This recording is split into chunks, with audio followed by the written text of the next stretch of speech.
नमस्कार, आप देख रहे हैं खबर दोपहर में। हूं प्रीति सिंह। आइए शुरुआत करते हैं इस वक्त के मुख्य समाचारों के साथ। वित्त मंत्री अरुण जेटली की अगुवाई में जीएसटी परिषद की 31वीं बैठक जारी। 99% सामानों पर जीएसटी घटाकर 18% से नीचे रखने की प्रधानमंत्री की घोषणा के बाद लोगों को राहत की उम्मीद। रिटर्न भरने और वापसी को लेकर नई तकनीक लागू करने पर होगा विचार।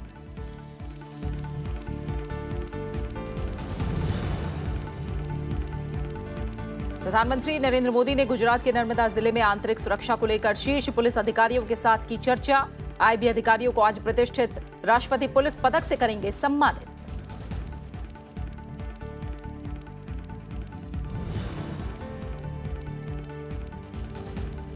जम्मू कश्मीर में सुरक्षा बलों को बड़ी कामयाबी। पुलवामा के त्राल में मुठभेड़ में 6 आतंकी ढेर। बड़ी मात्रा में हथियार और गोला बारूद बरामद।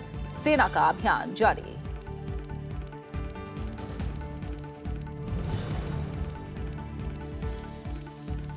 झारखंड सरकार का 22 लाख किसानों की आय 2022 तक दुगनी करने का लक्ष्य।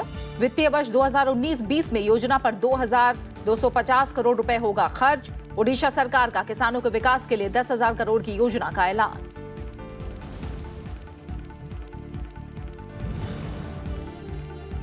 क्रिसमस की छुट्टियों के दौरान अमेरिका में मंडराया आंशिक बंदी का खतरा। मेक्सिको की दीवार को लेकर राष्ट्रपति ट्रंप और कांग्रेस के बीच मतभेद। शटडाउन को लेकर अमेरिकी राष्ट्रपति ने जताई जल्द मामला सुलझने की उम्मीद।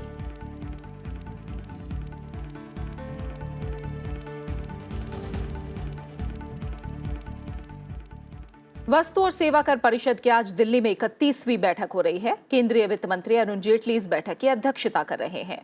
बैठक में कई वस्तुओं पर जीएसटी दरें कम किए जाने का फैसला लिया जा सकता है। हाल ही में प्रधानमंत्री नरेंद्र मोदी ने कहा था कि 99% वस्तुएं जीएसटी की 18% या निचली कर दरों के दायरे में आ जाएं। सरकार ये सुनिश्चित करना चाहती है। निर्यातकों के लिए रिफंड से जुड़े नियमों को और आसान बनाने के लिए बैठक में केंद्र और राज्यों की राजस्व स्थिति पर भी चर्चा की उम्मीद है।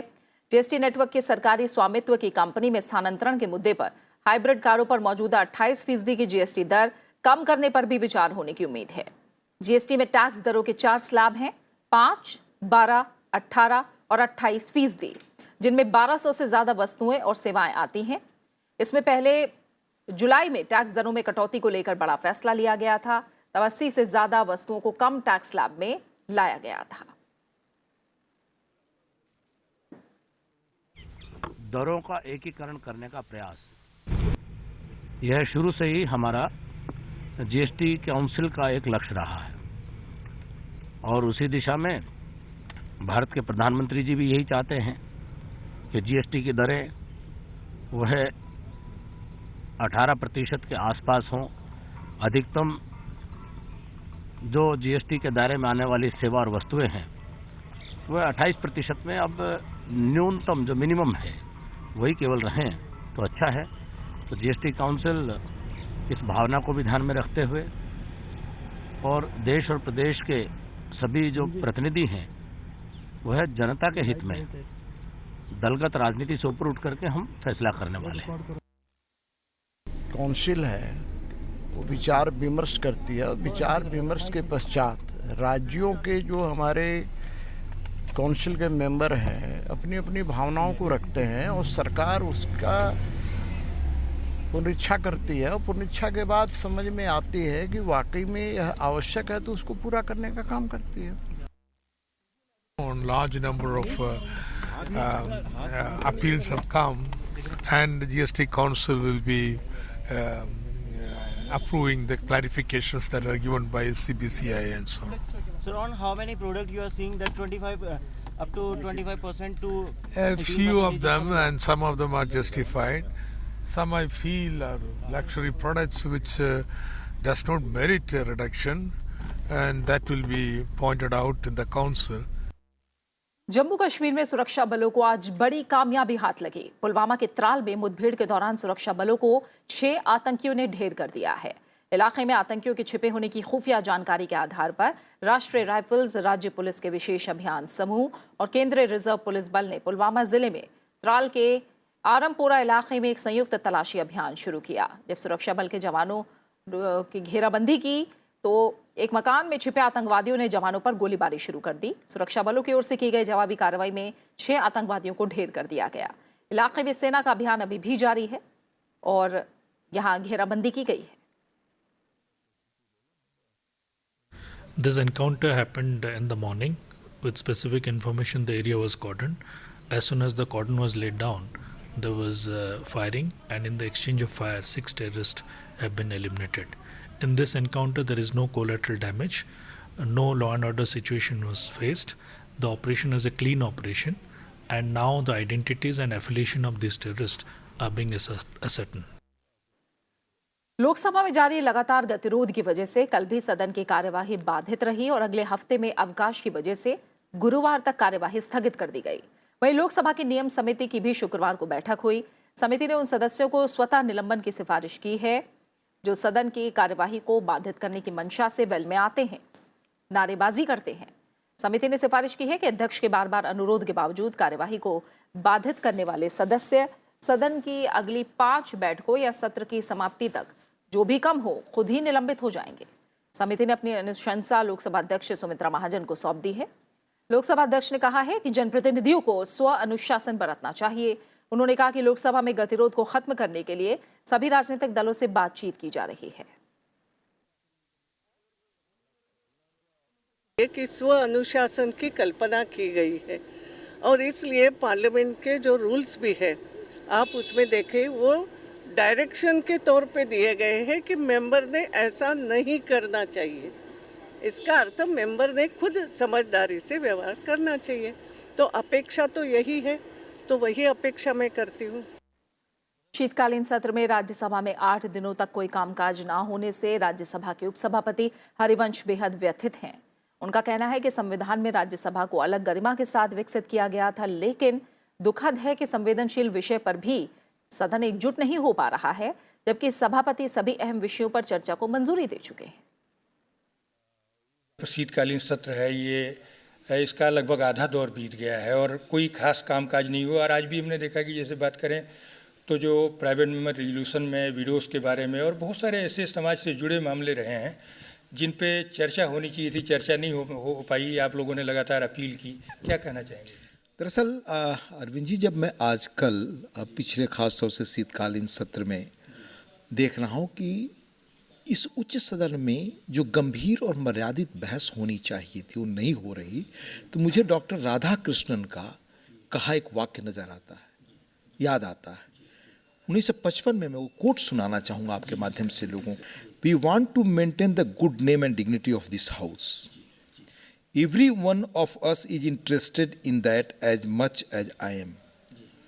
I do not want it to be said that sometimes these discussions suggest that we are not behaving like serious, responsible members of the parliament, but rather like irresponsible professional agitators.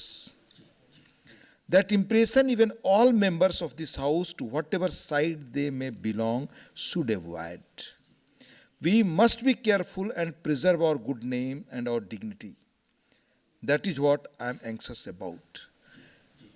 जो आजकल हमारे house को, उच्च सदन को, राज्यसभा माना जाता है कि उच्च सदन है और इसकी परिकल्पना जिस तरह से संविधान सभा में की गई, जो बहस हुई वो आप पढ़ें कि समाज के किस तबके के लोग लाए जाएंगे जो राजनीति के माध्यम से नहीं जीत सकते चुनाव या नहीं पहुंच सकते सदन में, वो आए पर गंभीरता से चीज़ों पर विचार करें। आज जब मैं अखबारों में राज्यसभा के काम न करने की खबरें देखता हूँ, उनका जो टोन देखता हूँ, जिस तरह से उसके पीछे भावना दिखाई देती है, तो मुझे लगता है कि जो राधा कृष्णन जी ने हमें वार्न किया था, कम से कम वो इम्प्रेशन समाज में हम न जाने दें। तो ये बड़ा दुखद हालात है। कंप्यूटर में स्टोर डेटा की निगरानी के लिए केंद्रीय एजेंसियों को अधिकार देने के फैसले से जुड़े गृह मंत्रालय के आदेश का मुद्दा कल राज्यसभा में उठा। विपक्ष ने सरकार पर एजेंसियों के दुरुपयोग और राजनीतिक दलों की जासूसी का आरोप लगाया। हालांकि सरकार ने साफ किया कि ये कोई नया कानून नहीं है और सिर्फ देश की सुरक्षा के लिए डेटा का एक्सेस होगा। सदन में नेता विपक्ष गुलाम नबी आजाद ने केंद्र पर एजेंसियों के गलत इस्तेमाल का आरोप लगाया। नेता विपक्ष गुलाम नबी आजाद ने कहा कि सरकार अपने फायदे के लिए लोगों की निजता के साथ खिलवाड़ कर रही है। All central agencies all federal agencies. एक मिनट में खत्म करूं. All federal agencies. नहीं समझ पा रहा. नेता सदन अरुण जेटली ने कहा कि ये फैसला राष्ट्रीय सुरक्षा के तहत लिया गया है। ये आदेश यूपीए की सरकार में लिए गए निर्णय को आगे बढ़ाते हुए दिया गया है।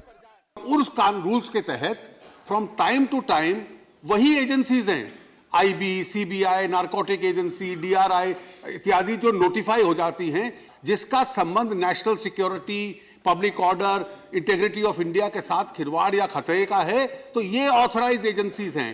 तो तब से लेकर जब से एक्ट बना, these orders of authorization are repeated from time to time. 20 दिसंबर को वही ऑर्डर रिपीट हुआ है जो 2009 से आपकी सरकार के समय से आज तक चला आ रहा था। केंद्रीय मंत्री रविशंकर प्रसाद ने कहा कि किसी तरह के कानून से खिलवाड़ नहीं हुआ है। कांग्रेस पार्टी गंभीर विषयों पर चर्चा नहीं करना चाहती है। कांग्रेस पार्टी नहीं चाहती है कि जो आतंकवाद का दुरुपयोग करते हैं कंप्यूटर पर, उनके खिलाफ कार्रवाई हो। जो देश को तोड़ने की बात करते हैं, उनके खिलाफ कार्रवाई हो। मैं समझता हूँ राष्ट्रीय सुरक्षा के प्रति ये कौन सी बात की जा रही है। केंद्रीय गृह मंत्रालय ने भी साफ किया है कि 20 दिसंबर को जारी आदेश में सुरक्षा या कानून प्रवर्तन एजेंसियों को कोई नई शक्तियां नहीं दी गई हैं। एजेंसियां हर मामले में सक्षम प्राधिकारी की अनुमति से ही किसी के कंप्यूटर की जांच, निगरानी और डिक्रिप्शन कर सकती है। आईटी कानून 2009 किसी प्राधिकारी और सरकारी एजेंसियों को यह अधिकार देता है कि वो देश हित और सुरक्षा के लिए किसी भी कंप्यूटर में जनरेट, जमा या भेजी जानकारी को अवरुद्ध, निगरानी और डिक्रिप्ट कर सकती है। पंचानन मिश्रा, राज्यसभा टीवी। गुजरात के केवड़िया में पुलिस महानिदेशकों और महानिरीक्षकों का सालाना सम्मेलन जारी है। प्रधानमंत्री ने कल नर्मदा जिले की केवड़िया कॉलोनी में आयोजित पुलिस महानिदेशकों और महानिरीक्षकों के सालाना सम्मेलन में देश भर के वरिष्ठ पुलिस अधिकारियों से बातचीत की। ये सम्मेलन स्टैच्यू ऑफ यूनिटी के करीब टेंट सिटी में आयोजित किया गया है। प्रधानमंत्री ने एक ट्वीट संदेश में कहा कि पुलिस महानिदेशकों और महानिरीक्षकों के सम्मेलन में हुई चर्चाओं से देश की रक्षा प्रणाली को मजबूती मिलेगी। 3 दिन का सम्मेलन गृहमंत्री राजनाथ सिंह की मौजूदगी में शुरू हुआ था। सम्मेलन में जाने से पहले प्रधानमंत्री ने विश्व की सबसे ऊंची प्रतिमा स्टैच्यू ऑफ यूनिटी देखने भी गए और भारत के प्रथम गृहमंत्री सरदार वल्लभ भाई पटेल को पुष्पांजलि अर्पित की। प्रधानमंत्री ने देशवासियों से विश्व की सबसे ऊंची प्रतिमा की यात्रा करने का आग्रह भी किया। गुजरात में बीजेपी की महिला कार्यकर्ताओं और नेताओं का 2 दिवसीय राष्ट्रीय अधिवेशन जारी है। अधिवेशन गांधीनगर जिले के अदलज गांव के पास आयोजित किया गया है। प्रधानमंत्री नरेंद्र मोदी आज इसमें शामिल होंगे। प्रधानमंत्री इस दौरान महिला कार्यकर्ताओं को विपक्षी दलों से मुकाबला करने के मंत्र देंगे। सम्मेलन में बीजेपी की 5000 से ज्यादा महिला कार्यकर्ता भाग ले रही हैं और समापन समारोह में इनकी संख्या 20,000 के पार जा सकती है। इससे पहले कल रक्षा मंत्री निर्मला सीतारमण बैठक के उद्घाटन कार्यक्रम में शामिल हुई। निर्मला सीतारमण ने महिला कार्यकर्ताओं को संबोधित किया। उन्होंने कहा कि केंद्र सरकार ने महिलाओं के आर्थिक सशक्तिकरण के लिए कई कदम उठाए हैं।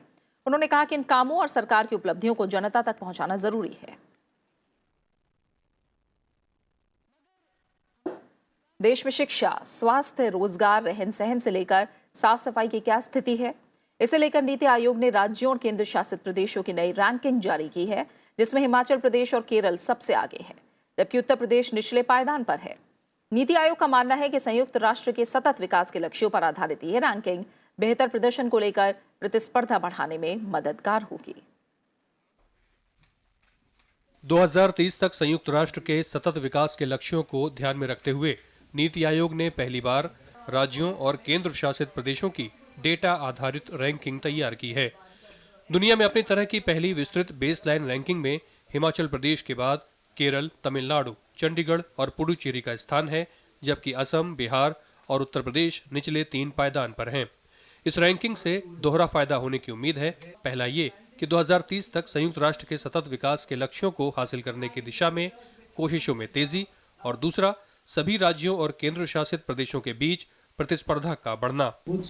We've created a SDG India Index, and this will tell you where the states are in all the SDG indices, all the Sustainable Development Goal indices. Will tell you where the states are, and our objective is that we should create a sense of competition among the states on all the SDG indices, and we should put the change as it takes place on a real-time basis. ये index सरकार के सांख्यिकी विभाग के साथ global green growth institute और संयुक्त राष्ट्र के सहयोग से तैयार किया गया है, जिसमें सामाजिक, आर्थिक और पर्यावरण के पहलुओं के साथ साथ संयुक्त राष्ट्र के 13 लक्ष्यों को आधार बनाया गया है। रैंकिंग तैयार करने में शिक्षा, गरीबी, पानी की उपलब्धता, स्वास्थ्य, रोजगार, लैंगिक समानता जैसे पैरामीटर को भी अपनाया गया है। संयुक्त राष्ट्र ने भारत के इस कदम की सराहना की है। I have not yet seen any country around the world launch an index that is based on that level of methodological soundness and actual official data, as India has done. So if indeed you are the first, congratulations, India.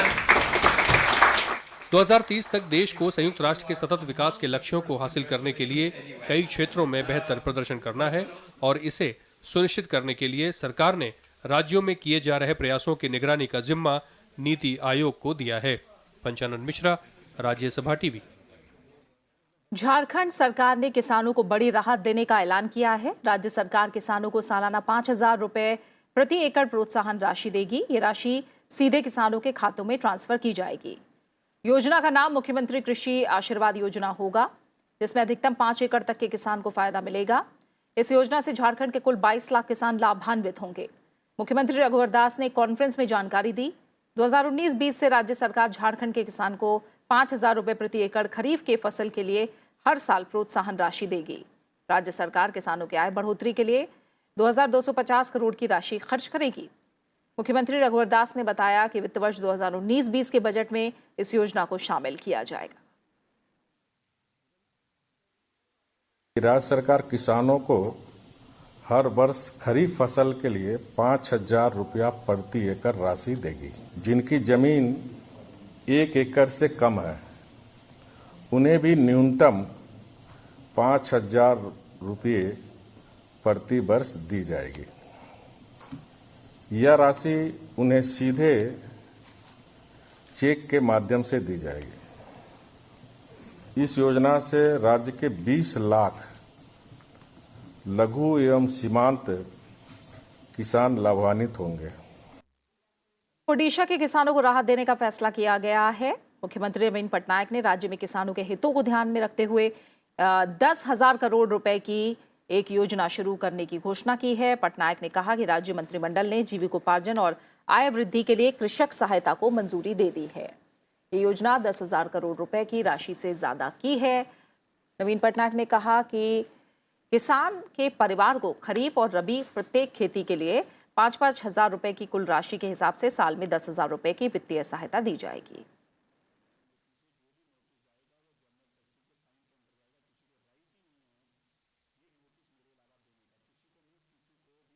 The state cabinet has today approved the historic Krishak assistance for livelihood and income augmentation, or the Kalya scheme, amounting to over rupees 10,000 crores. The Kalya scheme has 5 interventions. 1. Support to cultivators for cultivation. All the small and marginal farmers of the state, over 30 lakhs, will be covered under the scheme. An amount of rupees 10,000 per family at the rate of rupees 5,000 each for Kharif and Rabi seasons shall be provided as financial assistance for taking up cultivation. Assam के पंचायत चुनाव में सत्ताधारी BJP सबसे बड़े दल के रूप में उभरी है। 3 स्तरीय पंचायत चुनाव में उसे 42% सीटें मिली हैं। कांग्रेस 34% सीटों के साथ दूसरे स्थान पर है। पूरे असम में 12 दिसंबर से जारी मतगणना का काम पूरा होने के बाद निर्वाचन आयोग ने एक बयान में कहा कि कुल 26,784 पदों में से बीजेपी को 11,325 स्थान मिले, वहीं कांग्रेस को 8,970 पद मिले हैं। निर्दलीयों को 11% यानी 3,048 सीटों पर जीत मिली है। सत्ताधारी गठबंधन की घटक असम गण परिषद चौथे स्थान पर रही और उसे 1,319 सीटें मिली। परिषद अलग से चुनाव लड़ी थी। इसके अलावा एक अन्य विपक्षी दल AIUDF को 1,319 सीटें मिली हैं।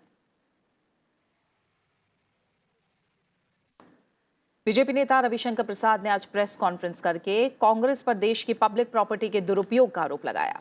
केंद्रीय कानून मंत्री रविशंकर प्रसाद ने कहा कि कांग्रेस अध्यक्ष राहुल गांधी और सोनिया गांधी पब्लिक प्रॉपर्टी का दुरुपयोग करते हैं। उन्होंने कहा कि कांग्रेस को पिछले 50 साल में नेशनल हेराल्ड की छपाई के लिए कई जगहों पर जमीन मिली।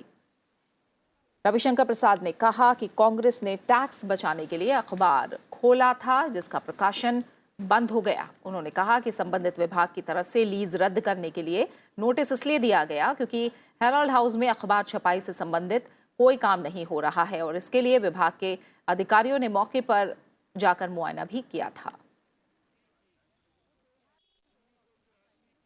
माननीय दिल्ली उच्च न्यायालय ने निष्कर्ष निकाला है कि जो यंग इंडिया कंपनी, जिसमें बताया 4 लोग स्टेक होल्डर हैं 99% के, सोनिया गांधी जी, राहुल गांधी जी, मोतीलाल वोरा, ऑस्कर फर्नांडिस, उन्होंने सारा स्टॉक ले लिया नेशनल हेराल्ड की कंपनी एसोसिएटेड जर्नल से, और लेते के साथ वो मुंबई, दिल्ली, लखनऊ, चंडीगढ़, मोहाली सारी प्रॉपर्टी के ओनर हो गए। और उसको कितने में लिया गया? सिर्फ 50 लाख में। इस पूरे प्रक्रिया को भी कोर्ट ने बिल्कुल सवालों के घेरे में पाया है। भारत और चीन के रिश्तों में कड़वाहट दूर करने के लिए शुक्रवार को एक नई रणनीति पर काम शुरू हुआ है। दोनों देशों ने इसके तहत मीडिया और संस्कृति को आधार बनाकर एक दूसरे के बारे में सकारात्मक जानकारियां और विचार विनिमय को बढ़ावा देने का निर्णय लिया है। विदेश मंत्री सुषमा स्वराज और चीन के विदेश मंत्री वांग यी के बीच बातचीत के बाद दोनों देशों के बीच वुहान में प्रधानमंत्री नरेंद्र मोदी और चीन के राष्ट्रपति शी जिनपिंग के बीच बनी सहमति पर काम बढ़ाने का निर्णय लिया गया। वुहान में इस साल अप्रैल में प्रधानमंत्री नरेंद्र मोदी और चीन के राष्ट्रपति शी जिनपिंग के बीच बनी सहमति के मुताबिक तय रास्ते पर शुक्रवार को दोनों देशों के विदेश मंत्रियों के बीच खास तौर पर संस्कृति और मीडिया के माध्यम से जनता के बीच बन रहे दुराव को दूर करने का फैसला लिया गया। दोनों विदेश मंत्रियों ने 10 सूत्री कार्यक्रम पर काम करने की सहमति जताई। साक्षी है इस बात के कि आज की हमारी बैठक बहुत अनोखी थी और पिछली बैठकों से बिल्कुल अलग थी, और हमने 10 आयाम छांटे, 10 क्षेत्र छांटे जिन पर ये पीपल टू पीपल एक्सचेंज और जिस पर कल्चरल एक्सचेंज, हमारे सांस्कृतिक संबंध और हमारे लोगों के बीच के आपसी संबंध खड़े होंगे। ऐसे जो स्तंभ हैं 10 में, उनकी चर्चा आपके सामने करना चाहती हूँ। पहला है सांस्कृतिक आदान प्रदान, दूसरा फिल्म और टेलीविज़न में सहयोग, फिर संग्रहालय प्रबंधन में सहयोग, फिर खेल के क्षेत्र में सहयोग, फिर युवाओं के आदान प्रदान में सहयोग, फिर पर्यटन के क्षेत्र में सहयोग, फिर राज्य और शहरी स्तर पर आदान प्रदान में सहयोग, फिर परंपरागत औषधि में सहयोग, फिर योग के क्षेत्र में सहयोग, और 10वां है शैक्षणिक सहयोग। दोनों विदेश मंत्रियों की बैठक के बाद दोनों देशों की मीडिया के बीच भी बातचीत हुई। इसमें देश के प्रमुख संपादकों और संवाददाताओं ने भाग लिया। इस चर्चा के दौरान दोनों देशों के बीच नकारात्मकता को रोकने पर जोर दिया गया। The man-made barriers are still there or still exists, like misconceptions about each other, misunderstanding and mistrust. So how should we overcome the barriers? And what the role of the media should play in, breaking down all these barriers? How do we bridge this information gap? There needs to be, better exchange between the journalists and not just this forum.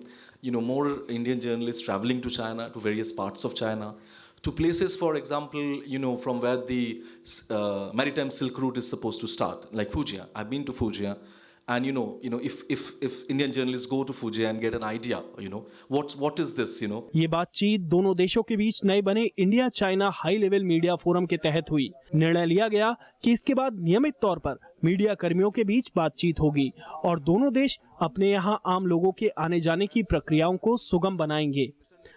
यह सच है कि भारत और चीन लंबे समय तक टकराव में नहीं रह सकते, इसलिए दोनों सरकारों का प्रयास ये है कि दोनों देशों के बारे में जानकारियां बढ़ाई जाए ताकि दोनों देशों की जनता नकारात्मक रणनीतिक टकरावों में न फंसें।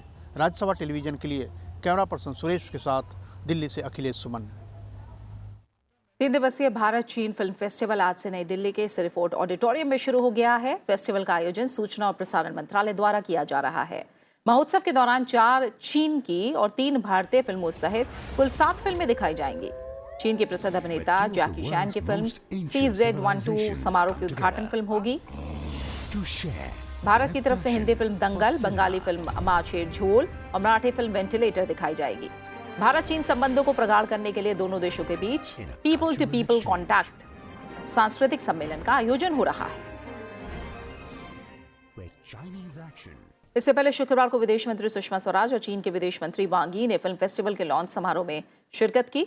सुषमा स्वराज और वांग यी दोनों ने भारत और चीन के कलाकारों द्वारा सांस्कृतिक कार्यक्रमों को भी देखा। कुछ अहम अंतर्राष्ट्रीय खबरों में राष्ट्रपति डोनाल्ड ट्रंप की मुश्किलें कम होती नजर नहीं आ रही हैं। सीमा पर दीवार खड़ी करने को लेकर अमेरिका में शटडाउन शुरू हो गया है। दरअसल माइग्रेंट्स की समस्या को लेकर राष्ट्रपति ट्रंप की चिंता जग जाहिर है। उनकी मांग थी कि सीमा पर दीवार बनाने के लिए $5 बिलियन जारी किए जाएं, लेकिन हाउस ऑफ रिप्रेजेंटेटिव ने उनकी मांग को नहीं माना और यही मामला फंस गया, जिसके चलते शुक्रवार रात से अमेरिका में शटडाउन शुरू हो गया है। हालांकि ये शटडाउन आंशिक है, लेकिन फिर भी इससे कई सेवाएं जैसे social security, Medicare, internal revenue services प्रभावित होंगी। शटडाउन के दौरान सेवाओं को चलाने के लिए बजट पास नहीं किया जाता है और सेवाएं रुक जाती हैं। एक अनुमान के मुताबिक करीब 3,80,000 कर्मचारी अस्थायी रूप से बेरोजगार हो जाएंगे और 4,20,000 कर्मचारियों को शटडाउन के चलते बिना वेतन के काम करना पड़ेगा। लाजमी है, क्रिसमस आने वाला है और शटडाउन के चलते आम लोगों को काफी परेशानियों का सामना करना पड़ सकता है। हालांकि राष्ट्रपति ट्रंप ने उम्मीद जताई है कि शटडाउन ज्यादा दिन नहीं चलेगा। Let's get out, let's work together, let's be bipartisan, and let's get it done.